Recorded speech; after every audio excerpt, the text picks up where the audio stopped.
Comme je l'avais annoncé, nous avons Badara Mbaye qui va continuer son cours sur les marchés publics, la commande publique. Oui, bonjour tout le monde, mon cher participant. Donc, avec le plaisir de vous retrouver, hein. Donc, nous allons continuer ce matin pour 30 minutes de présentation et 10 minutes de questions-réponses.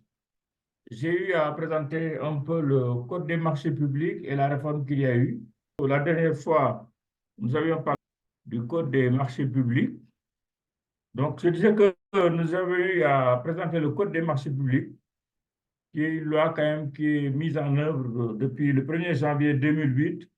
Il y a eu des réformes, des modifications de cette loi des marchés publics en 2011, en 2014, en 2022. Et actuellement, on parle de l'ARCOP, l'autorité de régulation de la commande publique, au lieu de l'autorité ARMP, autorité de régulation des marchés publics. Bon, tout à l'heure, à la fin du cours, nous y reviendrons pour expliquer la différence entre les deux.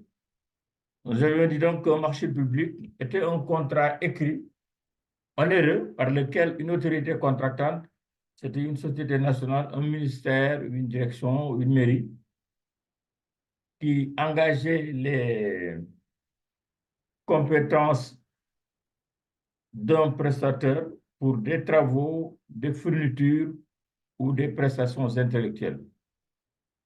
Alors, c'était extrêmement important et l'éventail était très large.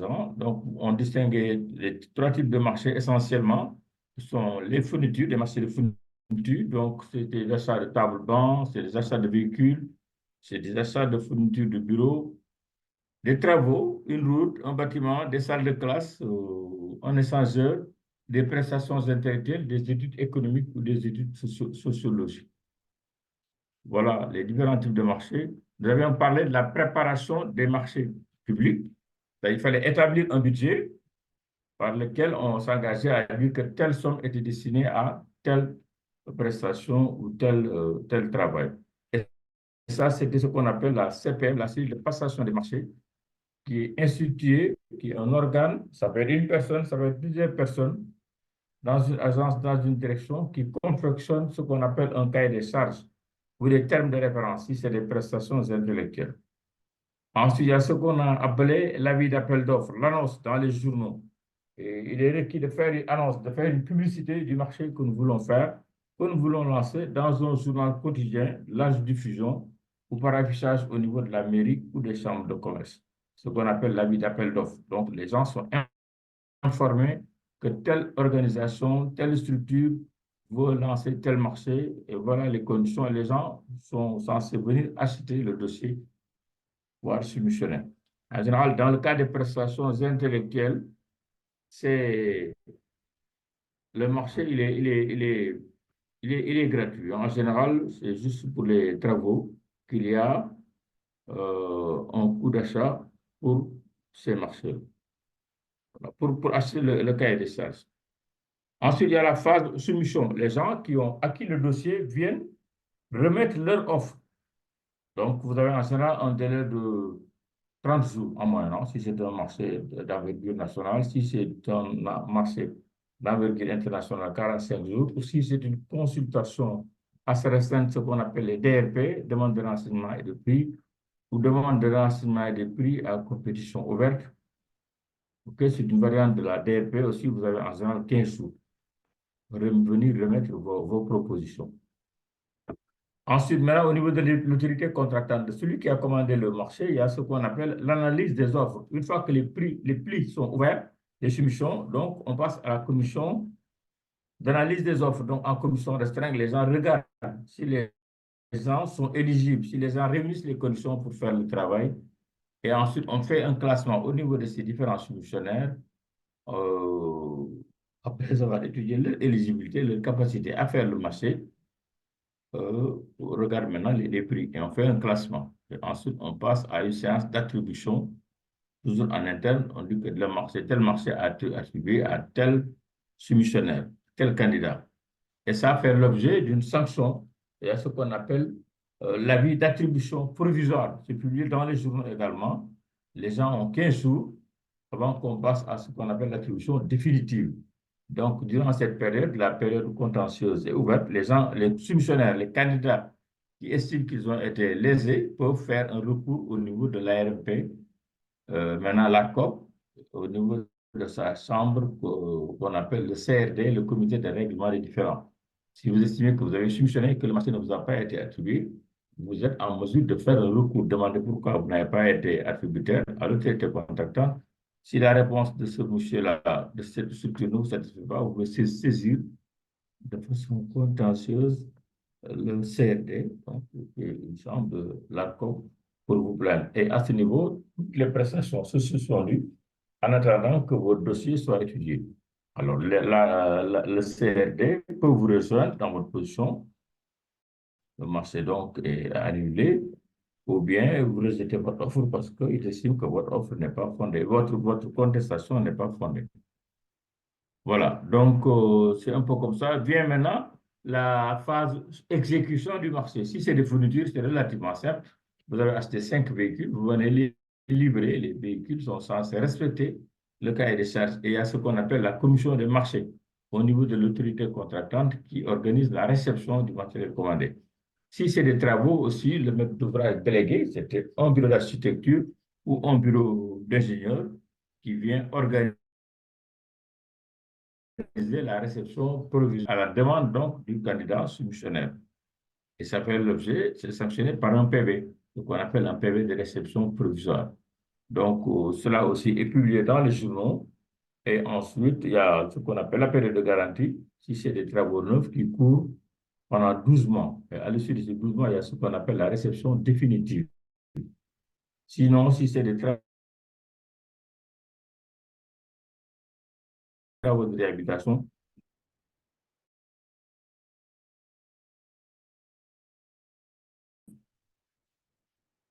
et je corrige un peu sur mon document. La garantie décennale, comme vous l'entendez, c'est 10 ans.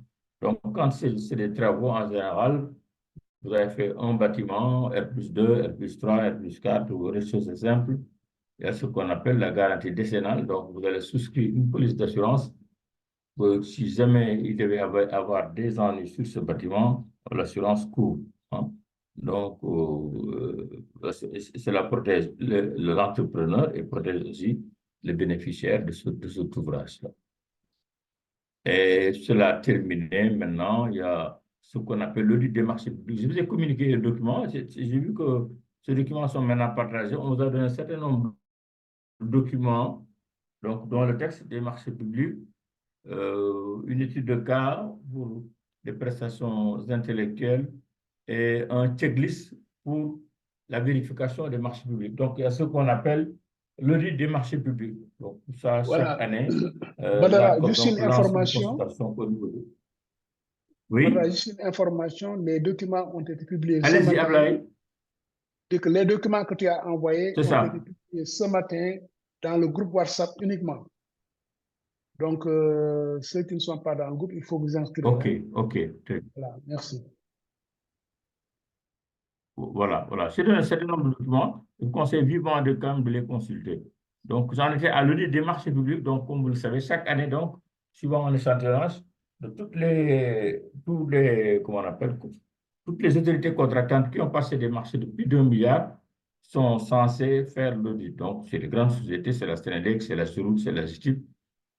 Donc, les cabinets viennent évaluer, vérifier donc si la passation des marchés s'est régulièrement faite. Voilà. Donc, et vous savez, c'est publié dans les journaux, les résultats, souvent il y a comment dirais-je, des fautes, des erreurs, et les gens corrigent. Donc, vraiment, il y a un souci de transparence, il y a un souci d'économie par le législateur, et il y a un souci d'équité. Voilà, voilà, tout cela qui motive quand même l'exécution des marchés suivant l'augmentation en vigueur. Et maintenant, depuis le 1er janvier 2023, il a été institué l'ARCOP. L'ARCOP, c'est l'autorité de régulation de la commande publique. Donc, ça fait un volet un peu plus important que les marchés publics. Je vous ai défini dans les textes, c'était quoi le partenariat, le PPP, partenariat public-privé.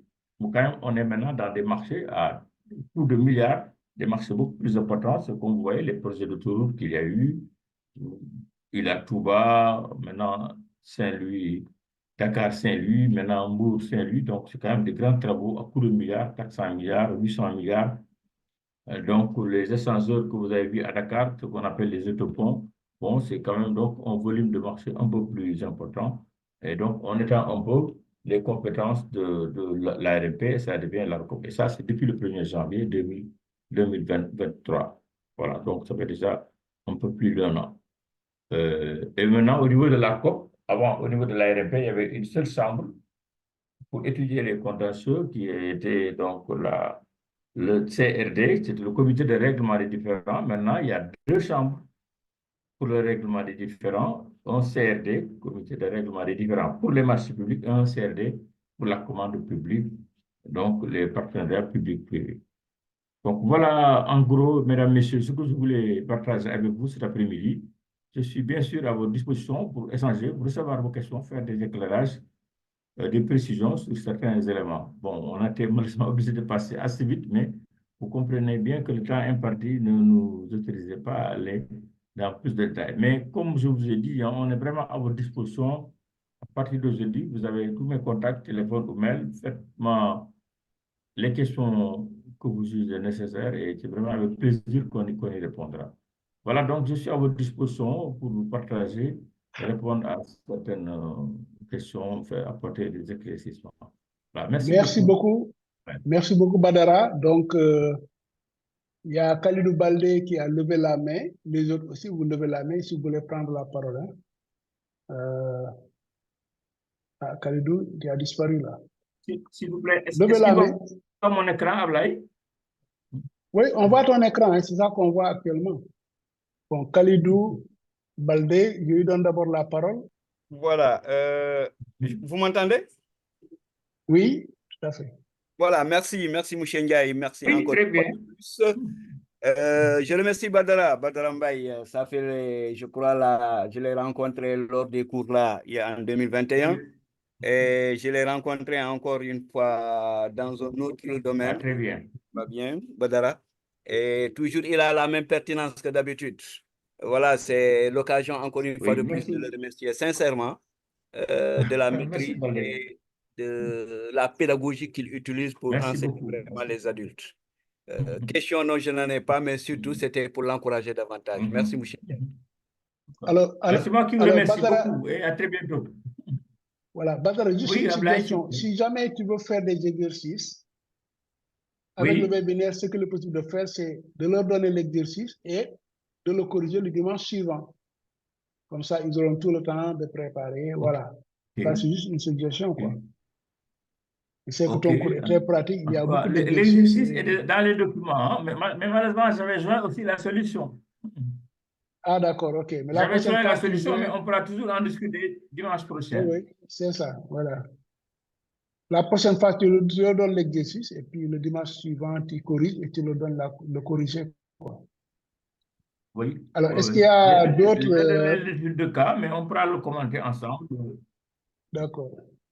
l'intervention. Qui veut prendre la parole? Allez-y, Des hein, questions? il y a quand même lieu de poser des questions, hein, non? Vous avez tout compris déjà? C'est très bien.